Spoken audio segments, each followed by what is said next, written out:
Is this the premium properties in Bahamas? Very premium. People, he was coming back. Unfortunately, he didn't make it back. But you guys know that story better than we do. We remember him in a big way anyhow by naming this very important road after him. What makes the road so important? It's the only road you can take to get to and from the airport. Oh, wow. Will make a difference with shortcuts we take. You're still going to end up on this road. Okay guys, everyone decided to visit me in Nassau, Bahamas. Thank you very much.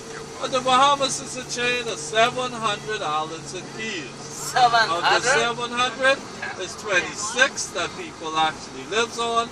And out of the 26, you guys have chosen the 5th smallest one to visit. Nassau is 21 miles long, 7 miles wide. We're 21 by 7. The whole of the Bahamas has a population of 353,000. Nassau by itself is 248,000. So even though we might be the 5th smallest in size, we're the largest in population. This is the island where all the investors want to come to build the lovely hotels. So you guys can come and visit me again. Alright guys, my name was Prince Charming the First. I hope you guys enjoy the ride. Does anyone need a porter or everybody's good?